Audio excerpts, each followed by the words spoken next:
Death, the inescapable end of all living things, and something I struggled with for a long time. It's a difficult concept to grasp. At some point, it all just ends. There were nights where I would stay in bed just stressing about this thing that I had no control over. This fear continued for years, and even through starting and catching up to One Piece, nothing changed. However, about a year after I caught up to One Piece, I was in a phase I get into every couple months where I rewatch my favorite clips from the series. In my binge, I stumbled upon a clip from Chopper's backstory, the part where Dr. Hirlurk dies. You might remember this speech he gave. When do you think a person dies? When a bullet from a pistol pierces his heart? No. When he's attacked by an incurable disease? No. When he eats a deadly poisonous mushroom soup? No. A man dies when people forget him. I heard this and thought it was a cool speech, but it wasn't what helped me. What helped me was the final sentence he said before he blew himself up. Raising his mug, he said, "This has truly been a wonderful life." Hearing this, I was struck with realization. It was as if I had found maybe not the meaning to life, but the meaning to my life. To die happy. The reason people try to achieve things in life is because achieving things makes them happy. So in 70 years from now, as long as I die happy, what is there that I haven't achieved?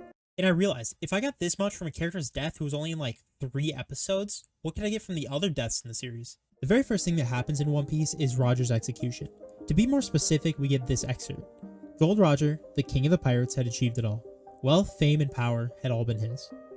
Every single thing someone could want he had, and so he died with a smile on his face. The important thing about Roger's death, however, is not what he had before he died, but rather what happened because of his final words before his death. With just one sentence, he single-handedly, significantly changed the future of the entire world. Roger was born a nobody who had nothing.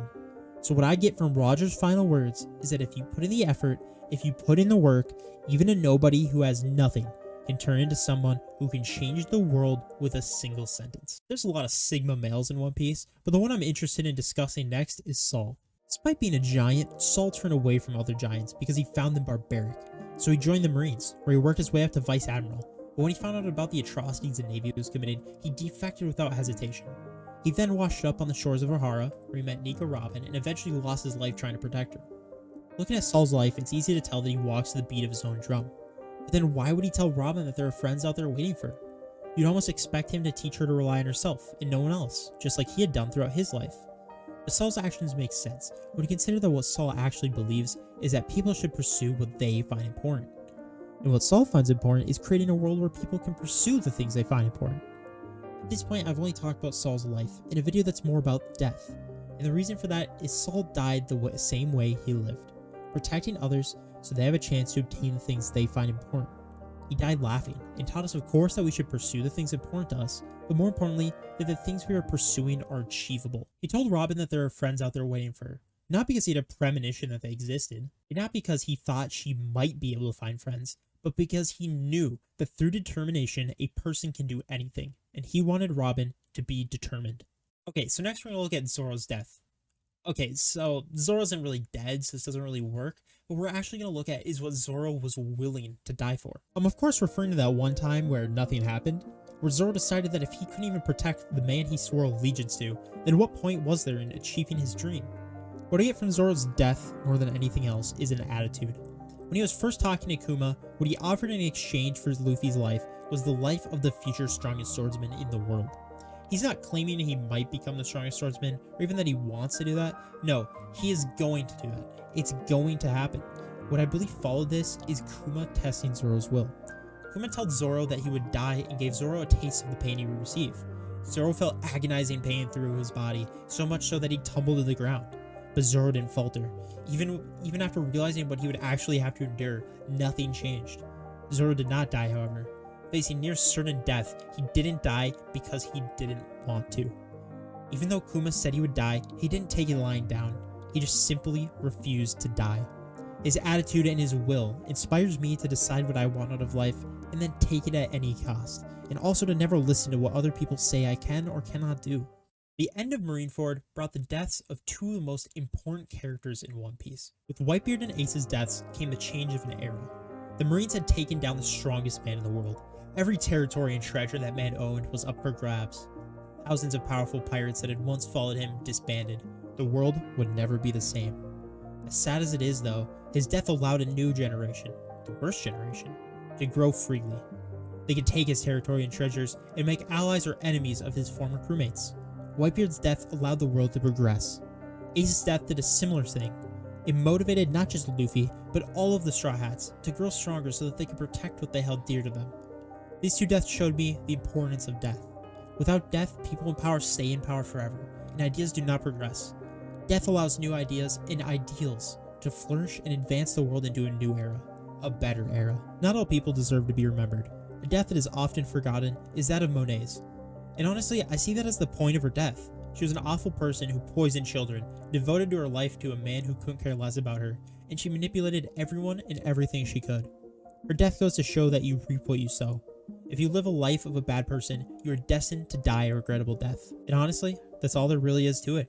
Moving to a person worthy of being remembered, Pedro's death was sudden, shocking, and very sad. He sacrificed himself to save everyone on the Sunny, and although his death impacted the crew deeply, it left Carrot devastated.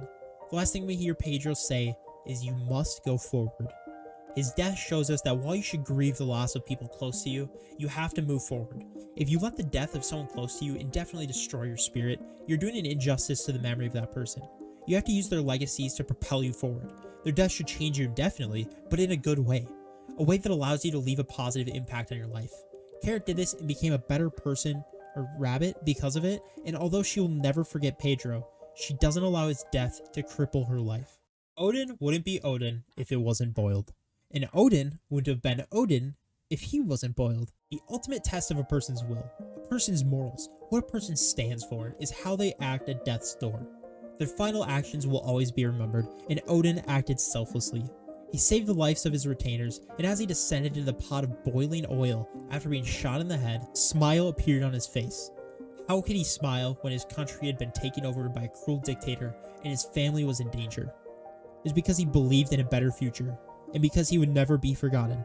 He died a hero, and a symbol of what a person can become.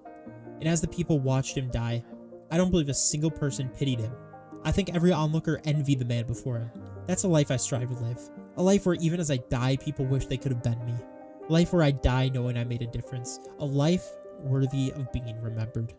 At this point, I've talked about the specific deaths I want to talk about, and I want to say that this is just what I got from these deaths, what they meant to me. I encourage you to think about what these deaths mean to you. What can you get from these deaths that I couldn't? Everyone experiences One Piece differently, and that's one of the beautiful things about the series. Everyone takes from it what they want to. Maybe not just what they want to, but what they need to help them. I realize there are a few deaths I didn't cover, and the reason for that is because those deaths, I got something similar out of them than something I got from another death in the series. Now that I've talked about the specific deaths, I want to talk about the deaths in One Piece as a whole. While I was thinking about what all the specific deaths meant, one concept kept coming to mind, and that of course is inherited will.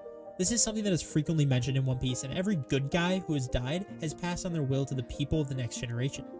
And you'd be hard-pressed to find an important character in the series who hasn't been influenced by the will of someone that came before them. Luffy carries on Ace's will, Nami carries on Belmir's will, Robin carries on Sol's will, Chopper carries on Herlick's will, Momo, Hiyori, the Scabbards, and all of Wano carry on Odin's will. Nearly the entire world carries on or attempts to carry on the will of Roger. Inherited will is something that exists in real life as much as it does in One Piece, but consuming the content that is One Piece allows people to discover the concept of inherited will in a way that is easy to grasp. It makes it easy to see the importance of a person's will. At the beginning of the video, I was talking about how Herlick's words immediately before his death are what stuck out to me, and not the speech he gave before that. But now, thinking about inherited will, that speech comes back to mind. So I think there's no better way to end the video than to go back to the speech from the beginning. When do you think a person dies? When a bullet from a pistol pierces his heart? No. When he's attacked by an incurable disease? No. When he eats a deadly poisonous mushroom soup? No. A man dies when people forget him. Can we get much higher? Thank you for watching. If you enjoyed the video, please make sure to leave a like, comment, subscribe. Stay slippery. Butter out.